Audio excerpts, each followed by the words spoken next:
by DMV Real Estate. Today I have with me special guest, Helen Spano, DC First Properties, and Helen's going to talk to us about DC First Properties and what they do, share some building information with us. First, Helen, tell us a little bit, I guess, how you jumped from planning and real estate to development. So, yeah, thank you for having me.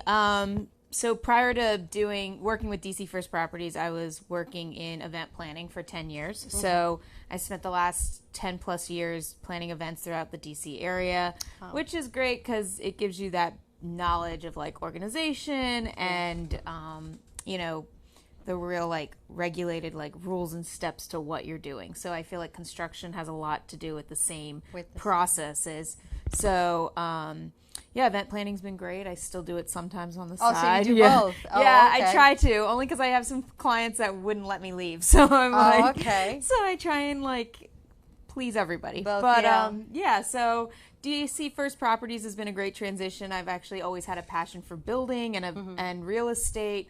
I grew up in commercial real estate with my family, so... Oh, you did? Yeah. Okay. So I had a little bit of the knowledge there as well. Already. My dad's a general contractor, so growing up it was always like hands-on building everything. Right. So it was it's nice. So you were already in there. Yeah, I was already in there. I have the knowledge that most people don't have coming into a role like this, but like I grew up around it, and like, so it's been great to like be able to use those skills that I've kind of already in your blood. Yeah, right? It's kind of like built into my veins a bit. So, but we now I handle all of like the design and the beginning processes for all of our projects. So, as a whole, we're a real estate investment company. And we work on buying properties, building them out, and then flipping them. Okay. So the company started 13 years ago as DC First Properties, and it's a family-run business from Josh Cohen and his sister Elena Newman. And so I was kind of the first full-time person they brought on in a construction position.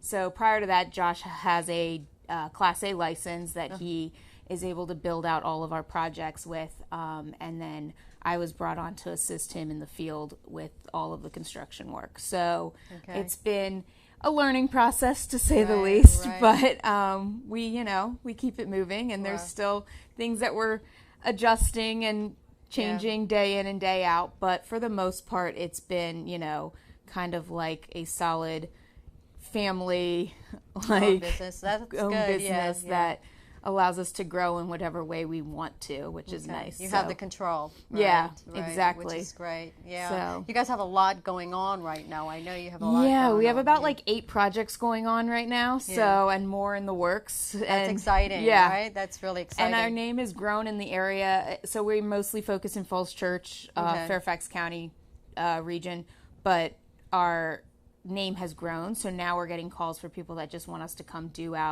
like their build out on their home. Right. And as a Class A contractor, we have the ability to do that. So, we're not only just buying and flipping our own projects now, we're getting calls to do other types of projects in the area because they see our quality of work, they see our finish qualities, you know, everything they're looking for in their house, but they don't know where to begin. Oh, okay. So, so that's another avenue. So that's another avenue that we're starting to venture into as far as, just helping out the community and the neighbors that are in the neighborhood that we're working in. So, that's great. Yeah, it's been really nice to be able to transition into more of a contractor construction role as well. Yeah. For just people looking to have that home that they want, but can't get one of ours because ours sell before we even finish them. So you go in there and actually do work for people that's not just selling the homes, also just one construction. Yeah, so just this week we had a woman call us, and she, didn't know if she spent 2 years planning to rebuild her house. Okay. And she was ready to sign a contract with the contractor, and all of a sudden he like drops off the face of the earth. Oh no. So she calls us and she's like, well, I don't know if I want to build it or if I want to sell it. And with us, she has the option of either. So, we gave her a price if we were to buy it, but we also gave her a price if she wanted to fix it. So now she's trying to figure out what she would rather do, and we're just there to serve in any way we can. So whether we build it for her or we buy it from her, like it would be a win-win. Yeah, in yeah, our the avenues. options are Yeah. there. That's actually great Yeah. that you're in also doing the construction part of it. And when Okay. people are ready to upgrade their homes, you know, they look at our new builds because they know what they're going to get What out they're of gonna it. do. So Okay, Yeah. wow. So how do you like to transition from one to the other? Do you love it? it's every job has its stresses. Like Yeah. even in event planning, I went from one company to another, and it was, you know, different policies, different procedures. You know, every job will have its changes and stresses, but I really do like being hands-on. I like being in the field. I like putting like the creative touches on every project. Yeah. I really enjoy being able to like change it up just a little bit on each house to make each house unique in its own way. Yeah. And that's something I used to do with my events. Obviously, you know, you're changing it to the theme that the client wants, and Right. so it's nice to be able to go in there and be flexible and like kind of work on the fly as far as like, oh yeah, I think I want to do this backsplash or these Yeah. tiles instead of this one, and like be able to have that creative outlet and keep up with the times as far Right. as like design trends and like what you're seeing on HGTV, Yeah. which everybody's like, you know, oh, like they did this on this show. It's Yeah. like, okay, well, we're going to keep up with it to a certain extent, but we're also Yeah. not going to make it tacky. So like, Helen's very talented in a lot of different areas, because I looked at that one house when I saw that one house that you actually staged, and it was absolutely awesome. You did a great job. Thank and I you, thought, yeah. So you're very talented in all areas. Now, how does it feel for you working in an industry, I guess, with about 99% male? it doesn't bother me too Yeah. much. Like, you know, it has its challenges. There are days you tell the guys something and you know they're just not listening to you, or they don't want to value listen your opinion. But at the end of the day, I kind of feel like coming to the table with a large knowledge, like construction your expertise, background. right? I'm not looking at them like, oh, what do you think about this? I'm looking at them like, you're going to do it this way. So in like that that. regard, it makes it a little easier because they realize that like I'm not just some Yeah. girl that doesn't know anything. They Right. look at it like, oh no, she knows what she's talking about. We're Yeah. going to do it the way she wants it done. So You have the experience, which is great. Yeah. That's excellent. What about some of the key design decisions? Basically, talk to us a little bit about that. So in all of our houses, Push the decline button. we try to keep with open concepts as far as the floor plans go. Everybody's looking for the new modern look of, you know, the big open kitchen, not a lot of walls, The open floor plan, the yeah. open floor plan. And then as far as like colors and design goes, we try to keep everything light and airy. Okay. In general, we don't like to go in and use dark colors. We don't like to use any countertops that in a couple years might seem dated in any way. Yeah. So we try to go with mostly like light blues, grays, whites, things that just, you know, over time are kind of timeless classics, I like to call them. Timeless classics. So I like that. they kind of, you know, 10 years from now, it's still going to look new. It's still going to look fresh. Yeah. It doesn't, like, the style isn't really changing that much. Right. So, you know, cabinets is a huge thing. Like, brown cabinets close in a space. They Yeah. feel old. They look like, no offense, your grandma's kitchen. Right, But right. when you go with, like, the white or the light grays, you know, to me, that's something that's, like, timeless. Yeah. Like, everybody loves white. Everybody loves that light feeling, especially when Yeah. you're working in all of our homes, most of them are no bigger than, say, 3,800 square feet to feet, okay. 4,000. So that's the other thing is, you know, working on a smaller footprint when you don't have a 10,000 square foot mansion, your kitchen may not be that big, and then Right. you want the kitchen to feel larger. Look, yeah. So it's the illusion of making a house feel like it has more space as Right. well when you're working with a smaller footprint. Right. And So- colors are huge when it comes to that. Yeah. Yeah, so we use all whites and light grays. Plus, if people really love another color, it's easy to paint over a light color than it is a dark color. Very Like, true. Don't Very try and true. cover a red Yeah. wall with Yeah. like light gray after Right. it's red. too So, late. Yeah. yeah, that's the main thing is like being able to leave people the option to change something and not have to like go through 100 coats of paint to get it done, Right. or you know, change it too much. Neutral's So. always good. Yeah. What are the popular colors right now with? So grays are in Grays across are in. the Still board. in. Grays yeah, are still in. grays Okay. are still in. But gray, I would say grays more on a blue tone than grays on like say a brown or like tan tone. Okay.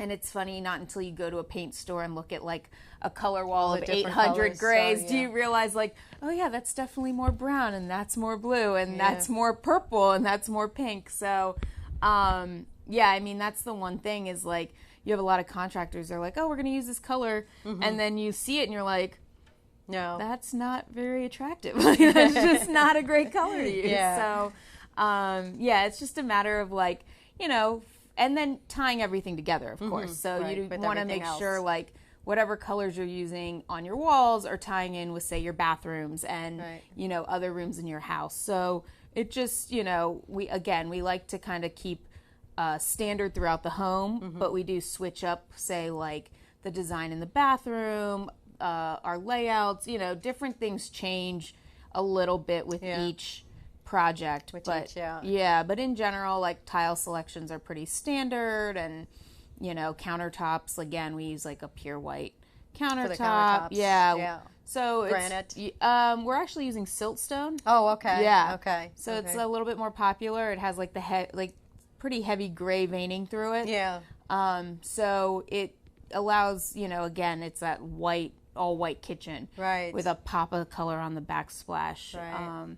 So, you know, and there are certain features that we try to incorporate in every house, like Okay. large kitchen islands, big walk-in this is master good showers. To know. This is great information. Yeah. So, you know, certain selling features people are looking for. They're looking for double vanities in their bathrooms. Right. They don't want they don't want to have to share a sink with their husband at this point in time. You Nobody know? wants to do that, right? Especially when you go to apartment buildings now, like high-end apartment buildings, and they have these amenities. So, like, Really? yeah. So even the apartment So, like, buildings, you go to, like, D.C. or even in Arlington and, like, other areas, you're looking at high-end buildings and, like, Bozzuto and some of these other builders are all putting in, like, double vanities. They're putting in large cabinet space in these small apartments, and people are renting them, and then they're moving into a house where they have no cabinet space, where they have, you know, no second sink, and they notice that right away. So you almost have to give them the same amenities that they would get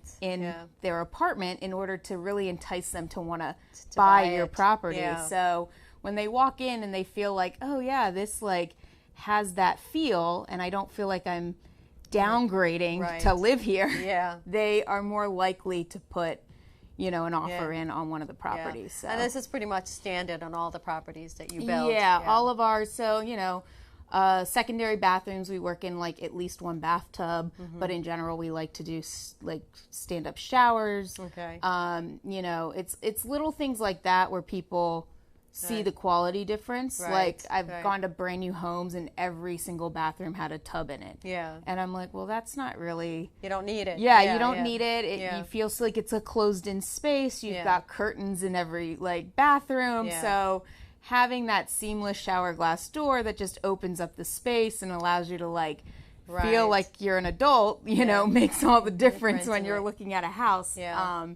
But it's funny, we see projects all the time where the builders are doing, you know, whatever the, no offense, the least expensive option is for them. Right. And then, you know, you see it on the resale of the property. So that's definitely something that we try to like veer away from, and we try to like upgrade where we can so that we can get the higher offer prices on our homes and set like new standards for the neighborhood and everything. You have great features. Great. And I was going to ask basically what the building industry is like. What are you thinking as far as like, I guess? Well, besides prices being on a rise.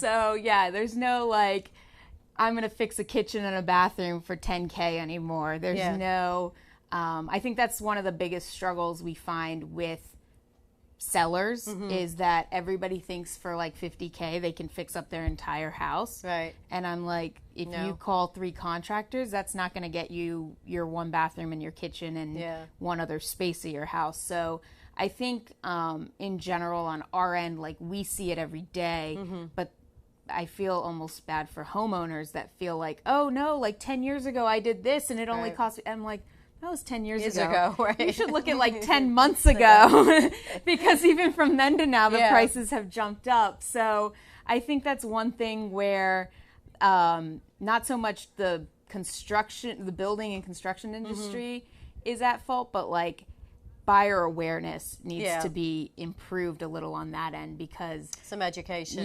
Because you go to Home Depot and you're like, oh, I found tile for $3 a square foot, and I'm like, yeah, but did you measure how many square feet of it you need, and then how much it's going to cost to get somebody to put it in for you? Like when they go and really break down their numbers, that's when they realize like, oh yeah, this is going to be a lot more work than I thought. Yeah. But then you also have contractors that underquote it, and then all of a sudden they want more money, and then these poor people are like with their hands tied because the work's been done. So I think in general, the construction industry, as far as like trends and stuff goes, it hasn't changed too drastically. The craftsman style is still in. The slight farmhouse look is still in. Light colors, whites, airy feels are still in. But as far as like public awareness to what things cost these days, need more education. More education because people start, again, referencing a lady we just talked to last week. She started a process 2 years ago as far as pulling plans and talking to contractors. And in 2 years, her price almost doubled for doing the job because... That was 2 years ago. Because 2 years ago versus now, and pricing and the scope of work all changed, where the price literally went from $200K to $400K. Yeah. And she's like, well, I don't know. I'm like willing to spend up to $400K to do this project. And we're like, okay, well, and she's like, but I started at $200K. And I'm like, yeah, but it's been 2 years. But it's been 2 years, and prices have gone up about 20%. And it comes down to like tariffs on imported goods and different things. So like, obviously the economy plays a part in costs for buildings. But it's something we deal with and we take in stride. But luckily, you're in a market where the prices for your homes are going up too. So, your profit stays the same, but your costs are just going up on both ends. So, we just roll with the punches on that end. And then we always are on the look for like different vendors that can give us, the better prices based on the bulk that we're getting. So that also helps as far as that goes. Now, do you specify in Falls Church? So Falls Church, Fairfax County as a whole. Okay. So down in Virginia, So we have a lot of deals in Alexandria right now. Okay. Falls Church is our main focus. We just opened a new office in the city of Falls Church. Okay. So that's kind of our home base as far as most of our deals, most of our projects. In Falls Church. Okay. Yeah. Do you do anything in D.C.? No. Through the years, Josh has done deals in D.C., but we try to stay within a neighborhood or two at a time because on our end, when we have really dedicated subcontractors and crews, we like to have them work one project after another. Okay. So and when we're bouncing between DC and all over the place, Maryland and Virginia, your crews can't be everywhere at once. They feel like they should be, and I'm like, you don't have to be, but like, it's one of those things, in order for us to build efficiently and productively, it's nicer when we can stay in one neighborhood. Definitely smart planning. So we kind of market to the Fairfax County area.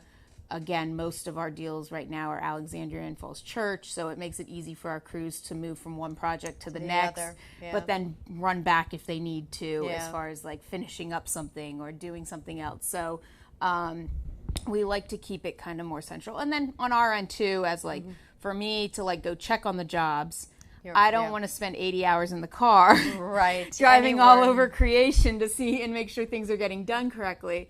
And neither does my assistant project manager. So, it's nice when we can just be at one location to the next within 5 minutes of each other. And that's excellent, because in this area, I mean, it takes 1 hour to get from one place to another. It seems like there's so much traffic. Just today. So but it's not that far, exactly. So that's very good that you're actually doing that. Now, talk to us about your new office. You guys have a new office, which is exciting. Yes, it's very exciting. So when I came on board, we had just left out of an office that was too small for us. Yeah. So for the last almost 12 months, 9 months, we've kind of just been working in the field, which is fine, but it makes it hard when clients want to come in and meet with us, when we want to do anything. So we just opened a new office on Broad Street in Falls Church. We're still in the process of setting it up. My hands are numb from putting furniture together. But yeah, it's going to be exciting. We're right down the hall from like the Falls Church Chamber of Commerce. We're right on the main drag. Everybody will see us. Everybody will know we're there. And it's nice just to have that community presence. When that is the community we do most our deals business. in. So since I came on board last October, I would say all but 2 deals have been in Falls Church. So it's nice to be right where we're working. Everything is right there. Yep. That's awesome. Because you're just right there taking control of that neighborhood. And area. we and it's nice because a lot of the people we deal with as far as buying homes are on the elderly side. So it's nice for them to not have to go too far to get to us if they had to. It's right there. Or they feel like, oh, this person's in my backyard. Like, we know them. They're a neighbor. So it's just that building that community awareness and like having everybody know that we're right here. Like we're not working out of like Spotsylvania coming to Falls Church. We're like in Falls Church. You're readily available. Working in your backyard. So yeah, that's great. And you've got growing team. Lots of people coming on, I understand. Right? So we're currently a team of 5. Okay. We're looking to bring on a new acquisitions person very soon, probably within the next week or so. Okay. And then from there, growing out to probably 2 or 3 more people by the end of the year. That's exciting. So we may have already outgrown our new office, but let's not go there yet. Well, hopefully there's space in the building still. There is. So, you can just kind of move right next door or wherever. So it'll be good. It'll be nice to have a team and more just central support as far as everybody goes. Right now, 3 of us being in the field all day pretty much makes it hard for finding more deals, following up with deals. So having those in-house people that will just be there, just handling phone calls, just talking to people will make it a lot easier for everybody. And just directed. Now, I understand you guys just did your first commercial deal. Yes, our commercial property exciting. deal. So we're excited about that.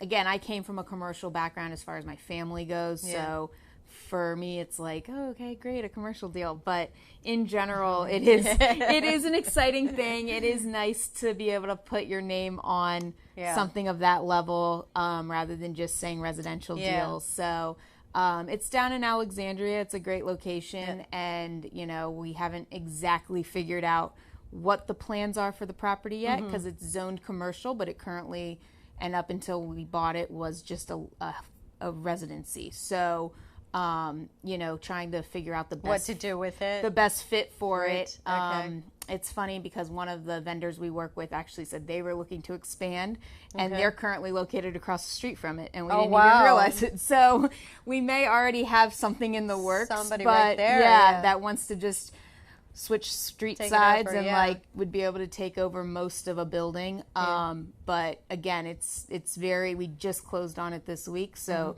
it's something we're still definitely trying to figure out and see what we want to do with it. But that residual income that you get from commercial is nice at the end of the day. So obviously to not have to like work 24/7 to get it, to the get money that coming in, exactly will money's be a coming nice in and you're sleeping at night, exactly will be a nice change at the end of the day. So I think in the long term, commercial obviously is where everybody wants to be. So this was our first step in that direction, and it'll be great once we That's again awesome and exactly exciting. figure out what we want. So wish you lots Thank more you. in that area. Yeah, right? exactly. That's probably what Josh wants. Too, exactly. He wants to move into that.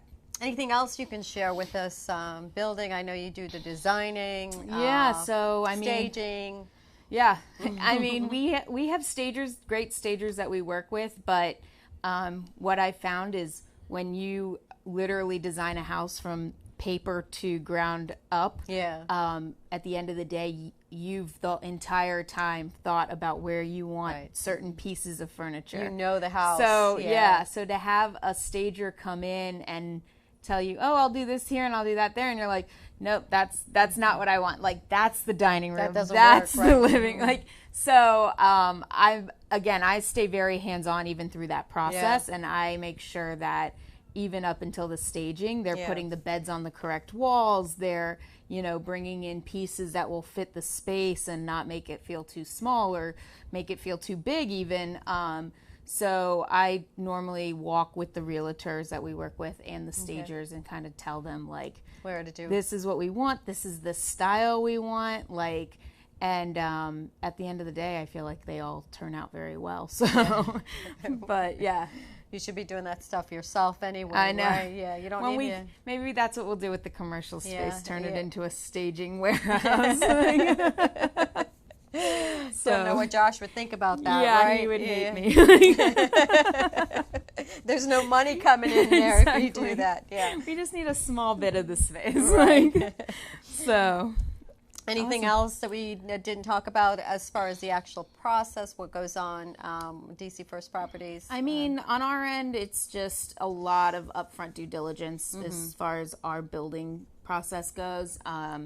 So again, from day one, before we even close on a property, we're out there measuring it. We're doing floor plans and designs. We work with a great team of architects, but at the end of the day, again, you have these visions and you know what your style is. So we're very hands-on with giving them pretty much the pretty picture and letting them make it into a structural, like, efficient home. Okay. So we think about all the things that need to go into the project ahead of time. So a lot of architects will hand you something and then your furnace is like outside of the house and you're like, no. Where's this? Like, how are we using this? So, right, yeah. A lot of times I get a plan from an architect and I'm like, is this a puzzle of how many boxes you could fit in a box? Because I just look at it, I'm like, this isn't our style. And you know our style, so, like, we're going to start from scratch and work forward. Right. So, again, a lot of hands-on, which like, is great. Up front, but it gives us the end product that we want and that the buyers are looking for. Right. So, and you have the control with it. Yeah, and you know that, like, you know where things are going to go and where things are going to run, and, like, you're not second guessing in the field. So we try to, like, hammer out as many of the fine details ahead of time so that once we get to the field stage, the project manager can take it over and he knows exactly what's happening. He's not guessing. He's not wondering. And again, you'll have things that just right. You always have those few things that don't work out exactly like you thought they would, but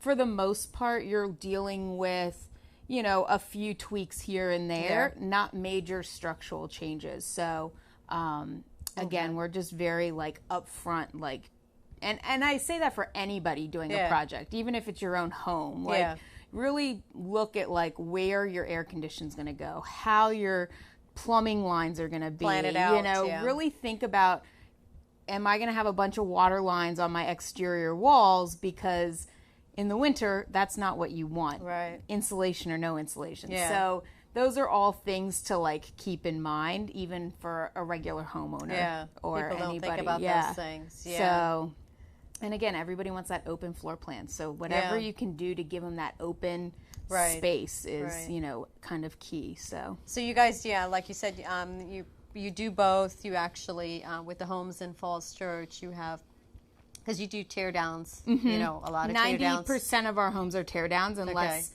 they're really decent footprints that we can pretty much just gut and open up the floor plan most of the time because they're older homes. So we either do full guts or we'll do, again, 90% are going to be a tear down new construction. Okay. And that's what people are looking for, new construction in an affordable price point, and that's what we offer. So. Right. And pretty much a brand new home at an affordable price. Yeah. Competing. Yeah. I mean, they are. They're considered to the county brand new construction. Yeah. And we're offering them for $1 million or less is our motto. So affordable luxury.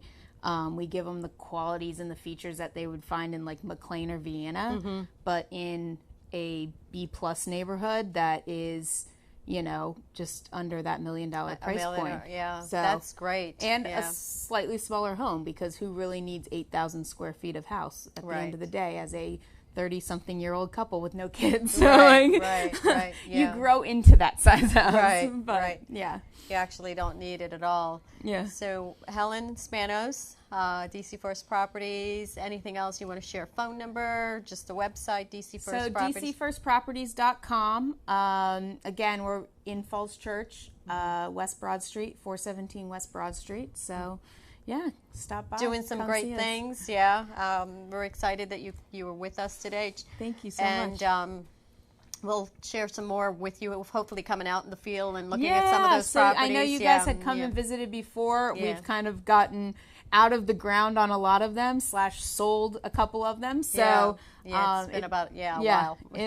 It'll be well, we move quick too. It hasn't been that long. We just work very quickly. It just seems like it was. Yeah. But yeah, definitely come out, check out our latest projects, come see what you've seen, and get phase 2 on camera. But the property, we'll look forward to coming and checking and showing you guys more information about what's going on with DC First Properties. Thank you so much for being with me, everyone. We will see you next week from 1:30 to 2 o'clock. Thank you for being with us. DMV Real Estate and DC First Properties. Thank you. Bye-bye.